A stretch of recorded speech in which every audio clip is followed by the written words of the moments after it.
USJF people. I would like to take this opportunity to thank you for coming to another great USJF Zoom workshop with Sensei Robert Brink. Sensei Brink has been my mentor for over 2 decades and has greatly influenced the growth and direction of the USJF. And at this time, I'd like to introduce our moderator for today, Dr. Chuck Madani. Chuck? Hey, good morning, good afternoon, everybody. As Mitchell said, the USJF has been holding these monthly and bi-monthly presentations and discussions since last March with various topics including opening a club, successfully keeping high membership, mental health, and many others. And a month and a half ago, Sensei Yoshida kicked off the most recent segment focusing on the people who had major effects on the direction and the evolution of Judo in the United States. Today, we continue that theme with special guest Sensei Robert Brink, who has had an incredible career in Judo, starting as a 17-year-old and eventually including chairmanship of the USJF Board of Examiners, the presidency of the USJF, being an inductee in the USJF Hall of Fame, he has his ring on right now, and certain accomplishments that my guess is that most people on this call either don't know or have forgotten that affected many, many people within the sport of Judo. And let me just say that finally, keep in mind that the guests in this series are just not names listed in the Hall of Fame or for special awards. These are real judokas with true long-standing dedication to the sport of Judo in the U.S. and internationally. And part of what we learn today and in the future will be about these real people, their motivations and their decisions that eventually affected all of us in the sport. And this is all part of what Mitchell has said and it has emphasized as the community of Judo and the community of the USJF. Today, Sensei Brink is going to be speaking about a number of different aspects of his Judo experiences on and off the mat, and we're going to have periodic breaks for question. And with that, it's my privilege to welcome Sensei Robert Brink to the USJF's webinar series. And good morning, Bob. Thank you, Chuck. There are so many things we could talk about. But let me suggest that you start off at the beginning, or near the beginning. You were 17 years old, and you and I have talked a little bit about this. You were 17 years old when you started to make decisions that changed the course of your life and, secondarily, changed the course of, eventually, Judo in the United States. Yes, thank you, Chuck, if I may call you Chuck, and thank you, Oh. President Palacio. But can I just give a shout out first before I come back to your question? First of all, I'm very flattered that the CEO of USA Judo is tuned in with us today in this webinar. Thank you, Keith Bryant, for coming in and hopefully you'll have some questions as well. And a shout out to, besides the executive committee, that Mitchell's team, to my friend from many years ago and a mentor, Bob Harder from Spokane. He was my first lieutenant during my administration. He did a lot of tough jobs, and Navy colleague Jerry Hayes, who was a recent recipient of the Lifetime Achievement Award as our archivist. All of our past presidents that I've known since I've been active at the national level, going back to about 1969, I think. The 50th state and Alaska senseis who've tuned in, Nishioka Sensei, a lifetime in Judo. There's a legacy all by itself. More to talk about that. And my California and my Shufu colleagues and from all around the country, my late, very long time good friend Ken Tamai, I miss him, and then Ed Hanashiro and others. Thank you. I'm flattered, I'm humbled, and I'll try to do justice to your using your time this morning to tune in to Takeda Sensei, leader of our Board of Examiners, and on and on and on. And I am very much flattered by the attention. It's unwarranted, but maybe I can add something. My perspective on the history, to the extent my personal history has any relevance, Chuck, I'm happy to go there and comment, but mostly it's about what have we done as the USJF over the years that warrants ongoing credibility and loyalty. What did you ask me? What did I do when I was 17? Was that the question? Because it was something that was significant. I know I didn't do it. You were 17 and I guess looking at college, but it didn't go that way, did it? I thought I was a great athlete, and boy, was I surprised. I played 3 sports in high school, and that's where my mind was. I was an average student, middle of the class, 120 in upstate New York in Elmira. Where I might add, I'm proud of the fact that the first black athlete to win the Heisman Trophy came from Elmira. Ernie Davis is his name, and I got to play against him as a freshman. He was a senior going to Syracuse. So I thought I should go to Syracuse, but there would be no scholarship. So 2 weeks after I turned 17, I asked my mother if she would sign for me to enlist in the Navy, and she did. That was the beginning of important changes in my life. I got in the Navy. I learned early on that I actually could be in academia. And I loved to study. I loved to learn. I didn't know that in high school. That was the beginning of major changes in my life that led to things that probably none of my classmates or teachers would have ever thought. Not Bob Brink. He's not going to go to college. But he's in law school now. He's never going to, oh no, he got 2 law degrees. What's going on here? And he's in judo. Oh yeah, we can understand that because he's an athlete. So that's the early picture. It's a snapshot. The rest of the details you can get from the Hall of Fame biography. When you were 17 and enlisted in the Navy, that started your judo career. Can you tell us about that part of your life when you were in the Navy and learning judo and actually competing in the area near Vietnam in the Western Pacific? Well, after I got out of boot camp at Great Lakes, I got assigned to a destroyer tender in Newport, Rhode Island. And I can remember President Kennedy's announcement in October of 1962, the Cuban Missile Blockade. So our ship went down there. And then I got orders to go to school. I was awaiting orders to go to a U.S. Navy A-level school to learn electronics to operate those big shipboard guns, 3-inch 50s up to 16 inches. And I'm a 17-year-old kid. And within 6 months, I'm learning how to maintain $1 million plus piece of equipment. So I go to school. I'm impressed with myself. I'm enjoying learning. And what a shock that was. I get assigned afterwards to go to Yokosuka, Japan, where my ship is going to be home ported, my new ship, my first ship after A school. And we spent a lot of time in Yokosuka, and we spent a lot of time in Vietnam and Subic Bay and elsewhere. But in Yokosuka, I had to have a physical activity. I had to have a sport. So I walked into the Thu gym at Yokosuka Naval Base, and here was an older Japanese gentleman in a red belt out on the mat all by himself. And I had to ask somebody, what's he doing? And they said, well, that's the jiu-jitsu teacher. So he said, if you're interested, come back tomorrow. So I come back the next day, and there's a Navy Marine judo team working out. So I got there early, so I see the judo team. So I says, I had it confused. Is this jiu-jitsu? I asked about it, and they said, you can sign up. Man, at that time, I don't think it cost anything. No membership, no fees, nothing. So I got to do this. That's how I walked through the judo door. And little did I know, after I survived the initiation and became a full-fledged member of the Navy Marine Seahawk judo team in Yokosuka, I learned that some of the fellows, and they were all men at that time, some of the fellows also got an extra workout in town, and that was the Watanabe Dojo, home of the famous 1964 Olympic champion Isao Inokuma and world champion Isao Inokuma. So already I'm stepping in as a raw beginner in judo, and I'm rubbing shoulders with the best in the world. I was flattered.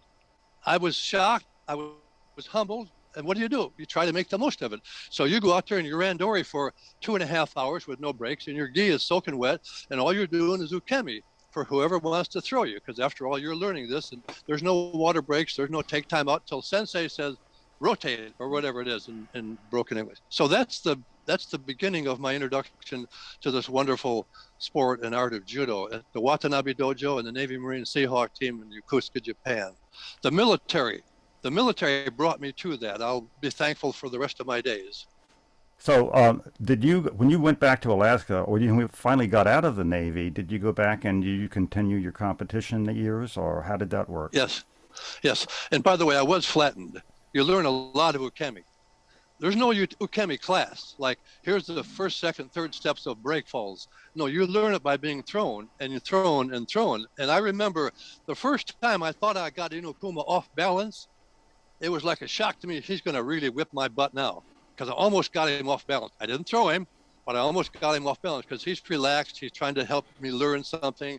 But my gis were in those days were soaking wet, and part of that Japanese experience. When I came out of the Navy and got back home, and my enlistment's finished, I went to a club in upstate New York, in Elmira, New York, before I went to college, and they said, "Oh, come on in. You're a judo guy. Come on in." And I thought they wanted me to help them teach the way I had learned. And they said, after one class, they said, take it easy. Take it easy. These are our students. Take it easy. They pay to come into class. And that, you know, they're not trying out for the Olympics. And I thought, well, this is how I learned as a brand new beginner student. What's wrong with that? I wasn't hurting anybody, but so a lot of lessons came along the way, but I took it up. If you had any judo experience, and it's probably true today, if you go into a community where there is no program, there's communities around the country where there are great programs, multiple programs, great teachers, and a lot of history, third, fourth, fifth generation.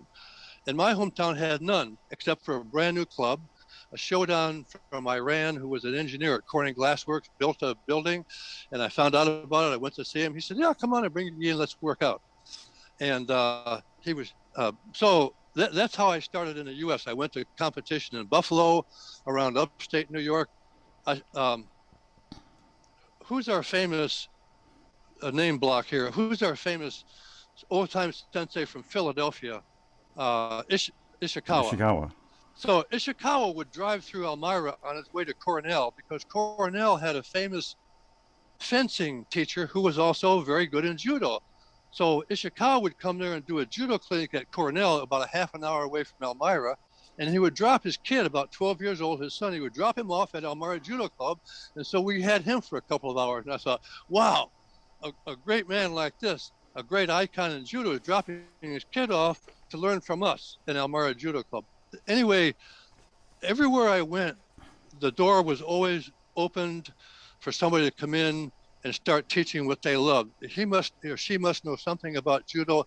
Let's see what they can teach us. At Gonzaga, as a law student, I talked to them, and Sensei Harder knows the story. I talked to them about offering a PE course. And because it's a Jesuit school and they're hard pressed for money, but they know how to make a dollar, I was offering to teach for free. So they looked at my credentials. I put a course offering together, and they said, well, we'll try it for Judo 101. And then after that, then they said, okay, Judo 102. So I offered 2 courses, 2 credit courses, cost them nothing. So the students were paying tuition for this, and that was the introduction to judo. Spokane had great judo programs, thanks to people like Harder Sensei. But everywhere you went, the door was open, and opportunities were there. I think that, let me just make a couple of comments. Bob has referred to his going to law school, and many of us know that he's been a tax attorney. Well, he's much more than that. I just want to say that, again, the internet is a wonderful thing to find things out. That not only did he get his JD, but he got his LLM, which is further study that's specifically concentrated on tax, and his career was there. I also found, maybe it was the same 2013 article, that Bob has a couple of hobbies, maybe standard, some maybe not. And they listed them because he had retired from his law office, from his law practice. And they listed 3 items. The first one was fly fishing. The second one was wood turning, taking hunks of wood and making very nice art objects out of it. The third one, my guess is that you could guess all day long and not come up with this one, but Bob is a snake wrangler, okay? He wrangles snakes. And Bob, tell us what that is, please, because that goes into, I think, who you are. Before we get into the real administrative judo, we got to know what this snake wrangling stuff is. I don't know. It's crazy. It's crazy. Yeah, that's all I can say. We assume that, but why and what is it? Well, I'd like to give a credible explanation, and here it is. It's from Thoreau, Henry David Thoreau, in his book Walden. I've read it about 3 times, and he said in there, and I'm going to quote it so I get it exactly right. I went into the woods. He didn't go in there to wrangle snakes. I'll come back to that just a minute. He says, I went into the woods because I wanted to live deliberately, to front the essential facts of life, and see if I could learn if I could not learn what it had to teach, and not when I came to die, discover that I had not yet lived. As I've read that over the years and thought about it, I thought, well, that describes a lot of my friends in the judo world and outside the judo world. It certainly describes me. And then I thought, well, is that why I got involved with venomous snakes? I wanted to hunt them in the wild in the Amazon River in Belize, Central America, wherever we've traveled on our holiday.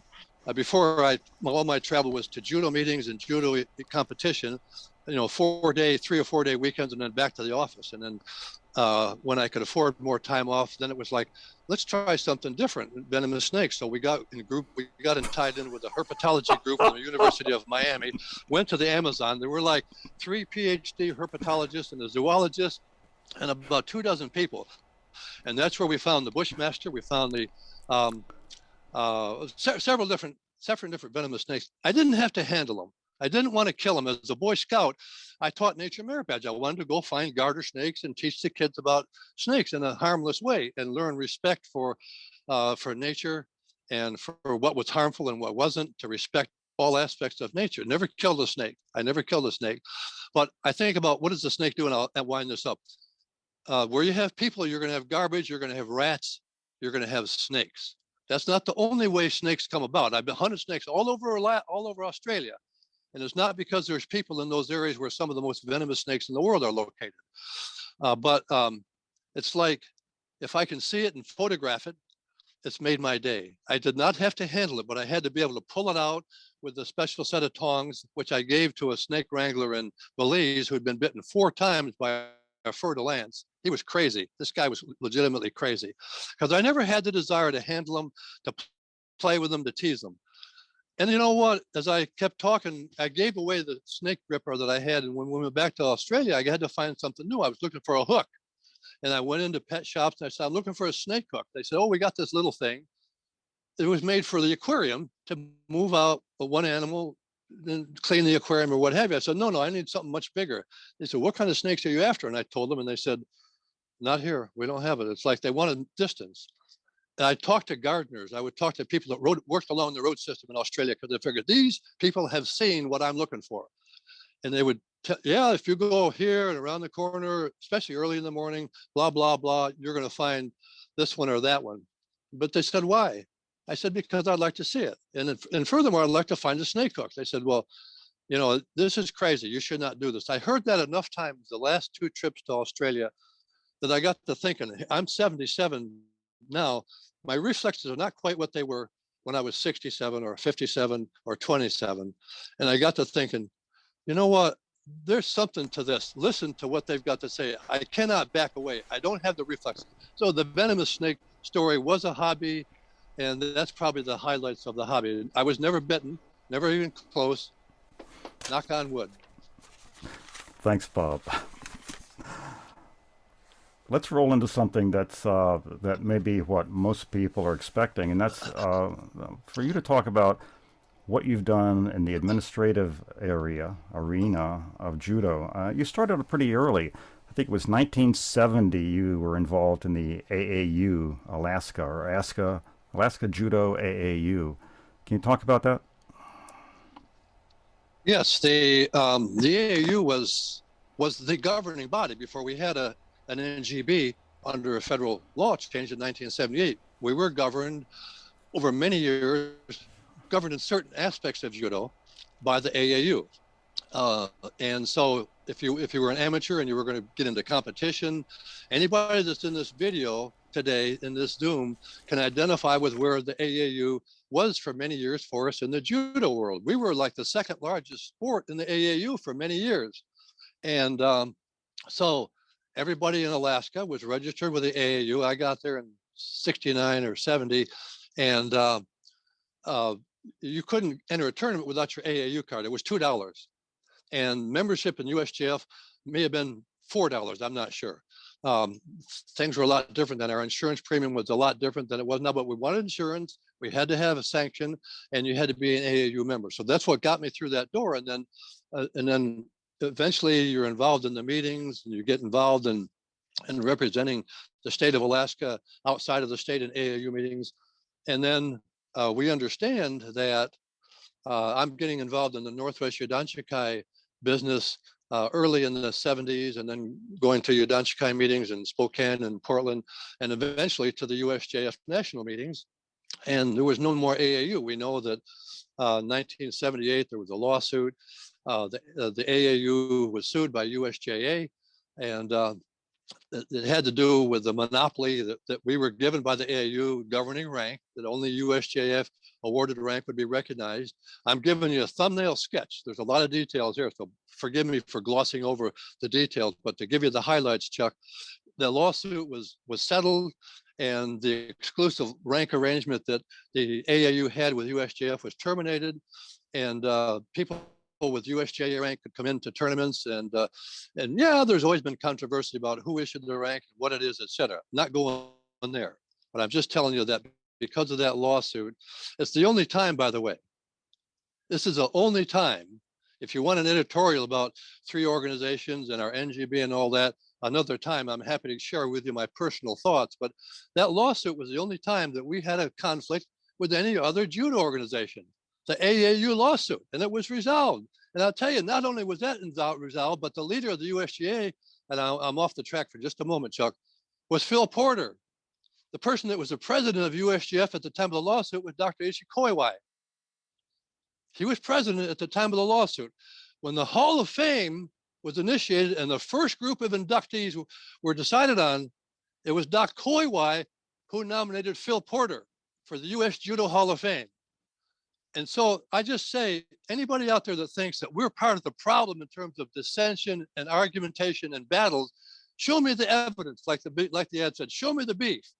I don't know where it is. And we've worked together. Yeah, we've been competitors in terms of wanting membership, being more creative, all of that sort of thing. But in terms of the AAU lawsuit, that was the only time that there was a dispute with USJA, or as far as that goes, USA Judo. Yeah, on paper, we argue about this, that, and the other thing.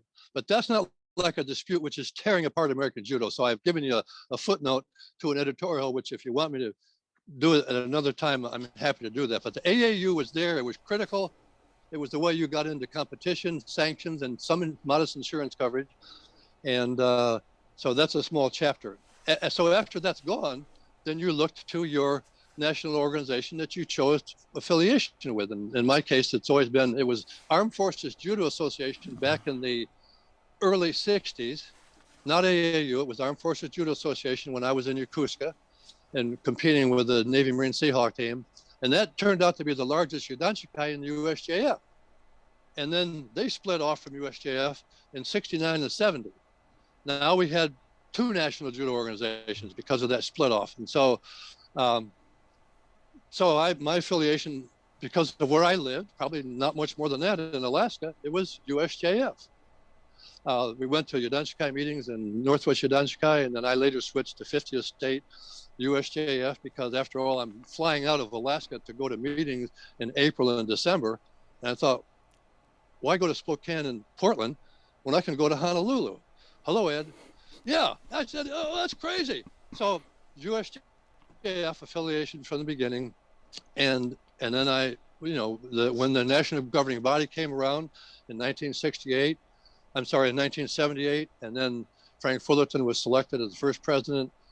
I'm probably jumping a little bit ahead here, but for 19 years, as a member of USJF, and during that time, president of USJF, I was a delegate to our NGB, US Judo Inc., through the state governing body, Alaska Judo Inc., and then from time to time through USJF.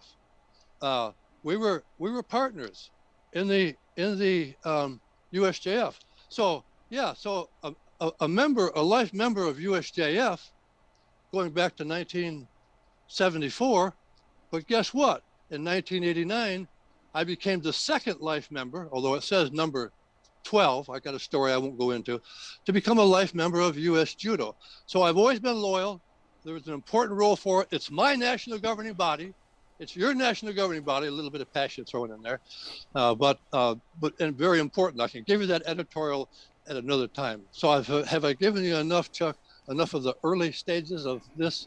Yeah, pretty much. But you've come up to a time where there was a sea change in the administration of judo, and that is after the the Sports Act. There was the development of USJI, US Judo Incorporated.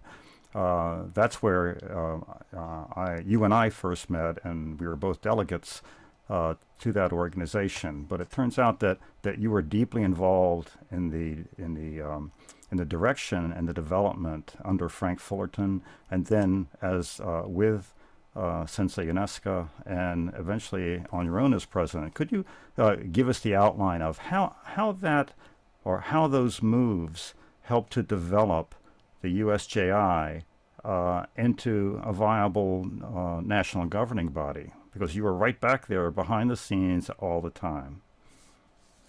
Well, for one thing, the leadership for the new national governing body all came out of the USGF with one exception. And that was Phil Porter was voted on as Director of Development. All of the other officers were held by former USJF officers, Frank Fullerton, the USJF officer, Gail Stolzenberg, and on and on and on. So we already had an affiliation, but what happened in the first 10 years of the national governing body was there was a growing movement among the old timers that there's no more need for a Group A member. That was what our relationship was with the national governing body. We were independent, a separate corporation, 1952. We continue that relationship. We have our own infrastructure and organization, you know all that. But so a lot of our old timers felt like, well, their history, the organization I belonged to from the beginning of judo, my judo career, whoever that person was, many of them thought we were history. And that's one reason why in 1988, that UNESCO Sensei was convinced that he should make this person his first vice president, and then after 2 terms, draft me to become his replacement. And do I dare say the first Caucasian to lead the USJF? I wasn't supposed to say that, so strike that comment from the tape, please.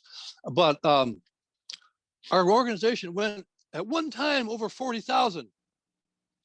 At one time, it fell down after the Sports Act started in the first 10 years to below 3,000. But something happened. New ideas, new energies, new leadership, and service. So in the UNESCO time and the Brink time, and with David Matsumoto as our executive secretary and new national office, Robert Fukuda, and leadership, we went from 10 Yudanchikais to 23. Many of the old committees were brought back into existence, Kata Committee just being one example, with programs to serve the members. And instead of the dues coming in the door in a 15-minute national board of director meeting, and then the money's paid out to the Yudanchikais, just split the pie, with no service, that was what they called service. We were now providing programs through our development program, and a handful of people deserve credit for that. And it brought back, at one time, we were up to 12,000 members. I mean, I think when Mitch Palacio succeeded me as the new president, this, by the way, is his 3rd term. He had 2 back-to-back terms as president, a long hiatus afterwards. He stayed in leadership. He stayed in involvement. That's a whole separate story, a whole separate program, by the way. You had a very proactive body that attracted the members. Think about it. Most of our members are here for recreational judo. Nishioka Sensei, he's written more about this than anybody I know. And I thank him and thank him again and again. He's done it all. Most of them are for recreational judo, our junior nationals, local tournaments. So I did a survey in my first year as president around 1992 maybe, to all the clubs. And the answer I got back time and time again was, give us insurance and sanctions for our local programs, for our grassroots development. They were not sending athletes to the senior nationals. A few of them were. And so they knew that they would have to be members of USJI, today USA Judo. Understandable. If they wanted to become a referee at the highest levels, they would have to join the national governing body. Plenty of reasons for our members to join, the national governing body while still respecting our grassroots programs. So we had things going on that our clubs wanted. They wanted service at the local area. And that's what our USJF between 1988 and 1992, 96, and continuing on with the Palacio administration, that's what we were giving them. We were changing it. We were getting away from the old status quo. And without any editorial comment needed about where we came from. The fact is, where we came from got us to the changeover point, and big changes were forthcoming. If you just looked at nothing more than the change in membership from below 3,000 to over 12,000, something was happening. And it was not one person, Chuck. I mean, you're asking me what I did. It wasn't one person. It was a team. There was a team approach, and the team works. And when the team works, the organization works. So if nobody cares who gets the credit for it, everybody's pitching in and saying, hey, I like that idea. I like what we're doing here and doing there. Everybody got credit. And that's the way it should be. And that's the way it is today. That's the way it's been with the succession of presidents and administrations. The team gets credit. You pick good leaders like Frank did. He picked a good committee chairman that he could rely upon. We didn't even have the internet back then. We wore out a fax machine in the late 80s and early 90s, and telephone calls and letters. We did not have the internet. So our ability to communicate was a lot different then than it is now. But those are some of the important differences at a critical stage of development, because we could have closed our door. And you know what? If we had closed our door today, we would not have $1 million endowment. Did I say that right? Today, we would not have $1 million endowment for our development programs. One of the things that you have talked about in the past is that there were changes in the infrastructure of USJI. For example, the national office and how it functioned.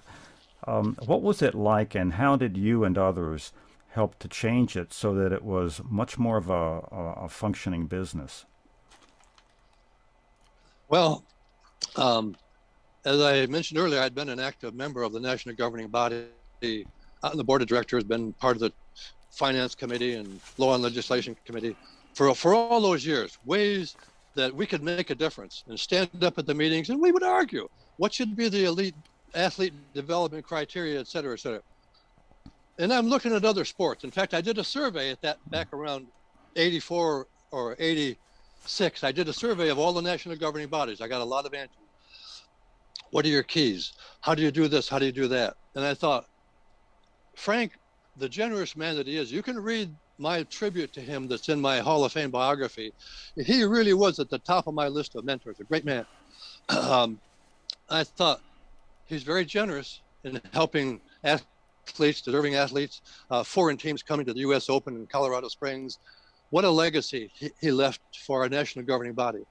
And the thing is, he did it all out of his home, all with volunteer staff. He paid his own secretary. And I thought, isn't it time that we have a national office presence? We just got one for the USJF back at that time. Our first executive secretary, executive director, a paid staff, and our board went along with that. We figured we can make it pay. So we became very professional at the time. And the proposal that I made to the board of directors of USJI at the time was, I think it was in the fall meeting after the '84 Olympic Games, was to set up a national office somewhere. It was done in Colorado Springs, to hire a national director and to hire a fundraising director, and to pay winning athletes at the Olympic and world level. Those are the four things. Incredible. I mean, outrageous. We're an amateur sport. We're going to pay athletes. Yeah, let the board decide, because other sports were doing it. So what was the matter with us? And so I remember 6 months later, my good friend from Atlanta, Bruce Toops, he proposed to double the amount of the award for Olympic and world medalists. So by the time the '88 Olympics came around, the worlds before that, and the '88 Olympics, our world medalists, not everybody on the team, that's where the rewards should have gone as well, but all of the medalists were finally receiving some kind of a stipend. It wasn't nearly what you would require to train for 4 years during the quadrennial building up to the next Olympic Games. It wasn't near anything, but it was a first attempt. It was very bold. It was very radical. And you know what? I don't think there was any negative vote by the USJI board at the time. Was about 100 to 110 members. 10% of which at least were elite athletes. And I don't think there was a negative vote. It was a time and the place and the team, the USJI board at the time, very responsive, participating. Hayward can talk to that sort of thing. They passed that sort of thing. Hayward will remember the meeting before we went to the Colorado Springs for our US Open. He'll remember the meeting we had, the fall meeting of USJI in Stamford, Connecticut that lasted about 22 hours. And we had to be ready to referee the tournament the next day, the day that our meeting was finally over with. Frank Fullerton kept it together. He gave everybody an opportunity to speak, and it went on because this was a critical formative time for the national governing body. And Hayward's nodding his head. Yes, I remember a controversial aspect of that too that involved Hayward. We have good memories. That was a dedicated body that was there that stayed with it, a lunch break, a dinner break, and we kept going on until about, I don't know, 2 a.m. or something, 2:30. Then we had to take a break because we had to have a referees meeting coming up in about 3 or 4 hours. So that's some of the history, the blood, sweat, and tears that help you build.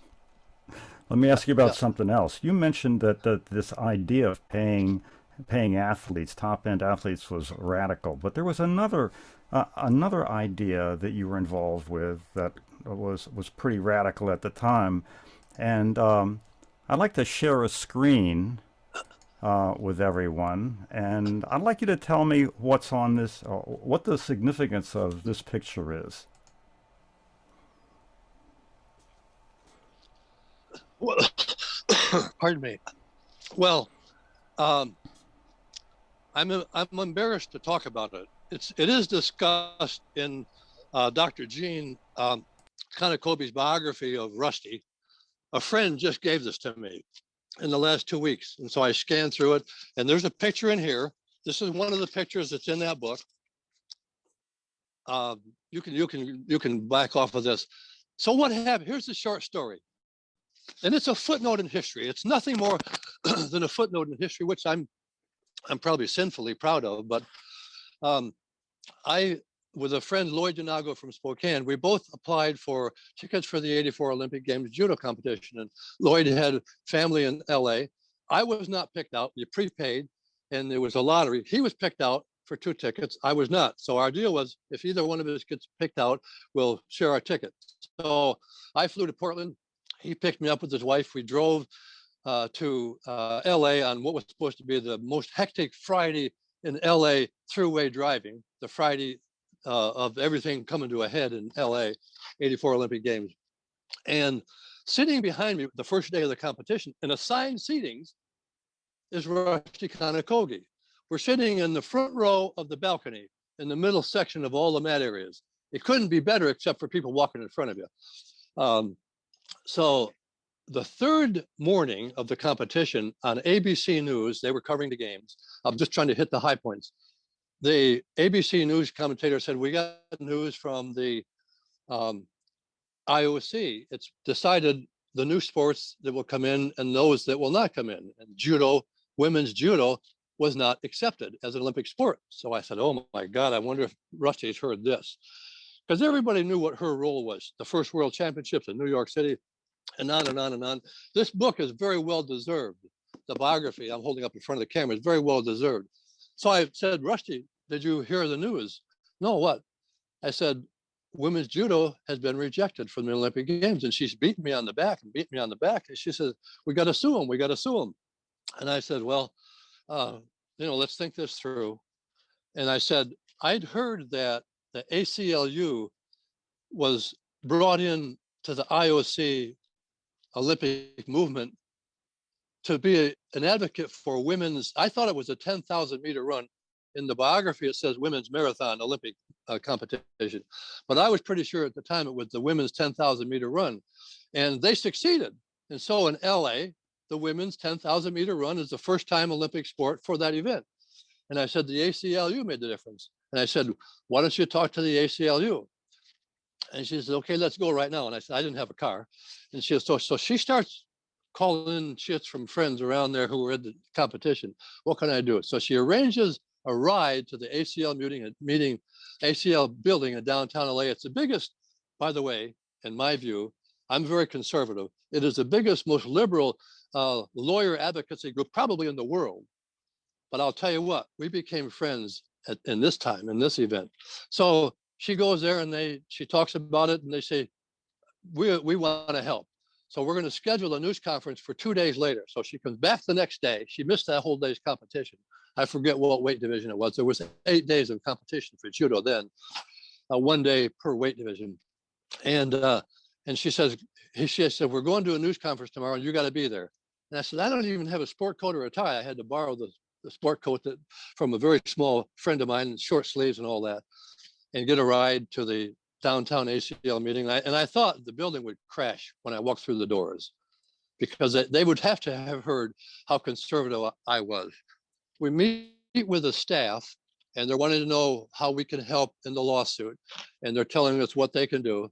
And outside in their library had to be over 100 members of the Olympic media, television, radio, and the print media and the photographers in this library. The picture that you see is a very large library. I wish we'd had a picture looking the other way, because it was a blow your mind news conference that only the ACLU or the president of the United States or something like that could set it up this way. So I got to jump ahead a little bit. So they start the interview at the news conference, and members of the media had asked Rusty, the gentleman on the right side, I thought he was probably with the medical judo group from Europe. I don't remember his name. And I've tried to find out the name of the lady sitting next to me, setting this out. And I think the picture this is from the Hall of Fame biography, I'm embarrassed to say, but it's an important event. Towards the end of the news conference, we've been in the interview for about a half an hour. I raised my hand because nobody had a question for me. And somebody said, are you the attorney for judo? I said, well, I'm a lawyer, but I've been involved in judo pretty much my whole life, and I'm here in support of this cause. And I said, and I have a short comment about why we even need to be here. Think about who the IOC is. It has a board of directors. At the time, it was like 96. I did my homework beforehand. It was like 96, mostly elderly gentlemen. That doesn't make them bad. Mostly very wealthy millionaires. That doesn't make them bad. But these are the people who control the direction of the International Olympic Committee.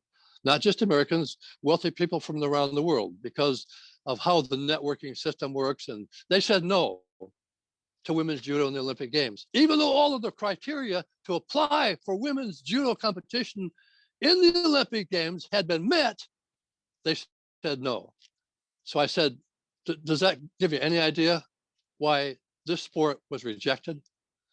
Anyway, that came to an end. The next day, ABC News, they're covering the Olympic Games. So on the news conference in the morning news, like 8 o'clock in the morning, ABC News has about a 30-second. There's some controversy. You know, they're going to be there to talk about controversy. There's some controversy in the Olympic Games. The women's judo program has been shafted. I don't remember the language. And here's some of the comments from the ACLU. They're taking on the IOC. And here's some of the news from that news conference. And I'm embarrassed to say that probably half of the 45-minute or 1 minute long coverage by ABC were my critical comments. And I'm embarrassed to say I'm proud in a way. We got the job done. And Rusty is the legacy for women's judo in the Olympic Games. Nobody else. Frank did a lot, by the way, over the years. But this lady, Rusty Kanakogi, and you can drop that picture and I'll hold up her biography. This is the woman who deserves as much as anybody else the credit, and her team. And so a friend just sent me this book, her biography, a couple of weeks ago. I looked through there, and there's a couple of pictures like that in this book. I commend your reading on this. Is that a long-winded story about women's judo in the Olympic Games? I'm proud for the footnote role that I played, and nothing more than that. One of the things that you have emphasized is that this whole deal for years and for decades is the result of teamwork, and I think that but the fact that you were there and you apparently had a significant role, I mean, is something that you can I guess rank as one of those accomplishments that may not be headline making, but actually should be headline making. I'd like to open it up now for questions. And I would just say, while you're waiting on that, Chuck, I agree with everything Gold Sensei has just said. He hit it right on the head. And it's communications. The team work makes the dream work. For the national governing body in its role, for USJF, USJA, you know, we can be a 40,000 member Judo America, but we got to have the teamwork and do it in our proper respective roles and challenge ourselves. So I appreciate what Sensei Goltz just shared with us. Thank you. Eric Spears. On a more personal note, I'd like to hear a story from Sensei Brink about both Dr. Madani and one of our sensei, John Anderson, when he came up all the way to Alaska to give a clinic up there. Is there any stories you can share Yes, I to can. bring home the heartfelt love we have for judo and each other? Yes, I can. But let me make this two characters. Ken Tamai, the late Professor Ken Tamai, was a very close friend of mine, as well as John, both mentors. And Ken Tamai and I had a contest. We were regulars. We were referees at the national senior national meetings year after year after year, and we would have a contest to see who could find the cheapest hotel to stay in. We both smoked cigars. I don't let my medical provider know that now. And his were raunchy cigars. But we loved one another. He came to my house. He stayed with me for Judo Cup 84. He was my head referee. But we were close friends. And we had that competition. And we talked about it on the phone. Well, where'd you go? What have you found? I can't find anything. We rarely stayed at the headquarters hotel because it was always a little bit more expensive. So we were both on the cheap. We were both professionals. We had income. And Ken raised a whole family in judo. Wow, what a legacy that is. But that was a contest we had there. John, we brought him up to Alaska twice to do clinics. And boy, I'll tell you, when it comes to the self-defense techniques and some of the katas, there's nobody better than John Anderson. He brought his wife up, stayed with me. The judo people, Fuji Sensei, 3-time world champion, stayed at my house for Judo Cup 84. And the stories go on, but and he learned, I'll tell you how to cook salmon, but that'll maybe have to be part 2, because he ate it, and so didn't Rusty Kanakogi, who hated fish. She loved my sockeye salmon cooked on the grill, but I digress. So what were we talking about? John Anderson. So what would you like for breakfast? And I got everything ready. He said, oh, I don't care, Bob, whatever. I said, well, I got a lot of choices. He said, doesn't matter to us. And his wife nodded yes. So I came out, I said, here's a little appetizer. So I had a small bowl with these crumpets, smaller, about the size of my little finger, the thumbnail. And I said, well, try this and I'll work on your breakfast. So John picked up one and chewed it. He didn't pick up a handful, like maybe potato chips or pretzels. He picked up one and chewed it. And she was waiting for his reaction. So she did one. And after she put it in her mouth, she said, well, it looks like dog food. And I'm standing by, I'm waiting for a reaction. I'm waiting for a reaction. And he looks to her and she looks to him. She said, gee, him. It is dog food. They were dried dog food, and I had 2 golden retrievers. So you gotta love the dogs. If those lovely dogs can eat that, so can John Anderson and lovely Mrs. Anderson. We laughed about that for a long time afterwards, and John would always say, he's one of my mentors. John would always say, I know that there are great hosts up there at Anchorage Dojo when he came to do his clinics, but be careful what you eat if you stay with Bob. So thank you for asking that question. Yeah, Eric. And Shufu, another great hero from Shufu, for sure. What a legacy that Yudanshkai has produced for American judo. Eric and I were Sensei Anderson's students for a long time. I absolutely never heard that one. That's terrible. You're mean. I think do we have any other questions? Any other questions? Raise your hand. Raise that hand. Well, Sensei Brink, I really appreciate. Oh, wait a minute. It's Keith Bryan. Mr. Bryan. You're on. Very good. Very good. Well, first of all, yeah, thanks again. That was great information. And thank you, Bob, for your service, not just to judo, but to our country. And yeah, I think you could probably do a course, a semester-long course on this, and would love to hear more about it sometime. But I think the big thing that stands out to me, and you mentioned it, we could be a 40,000 member organization. So when the